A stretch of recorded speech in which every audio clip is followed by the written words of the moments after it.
சில பேர் என்கிட்ட வந்து சொல்றது உண்டு, சில பேர் கேட்கறது உண்டு, சுவாமி பௌத்தம் ஜைனம் போன்ற சமயங்கள் வேத பிரமாணத்தை மறுக்கின்றனவே. ஆழ்ந்து கேளுங்க. பௌத்தமும் ஜைனமும் வேத பிரமாணத்தை மறுக்கின்றனன்னு சொல்றீங்க. சரி, பௌத்தத்திலோ ஜைனத்திலோ இருக்கின்ற ஒரே ஒரு தத்துவம் வேதத்திலும் உபனிஷதங்களிலும் இல்லாததை சொல்லிவிடுங்கள். அப்ப நான் பௌத்தத்தையும் ஜைனத்தையும் சனாதன தர்மத்தின் ஒரு பாகமாக சொல்லாம விட்டுறேன்.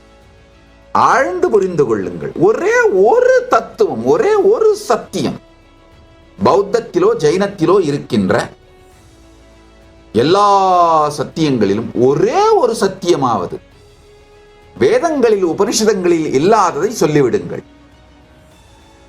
இல்லை.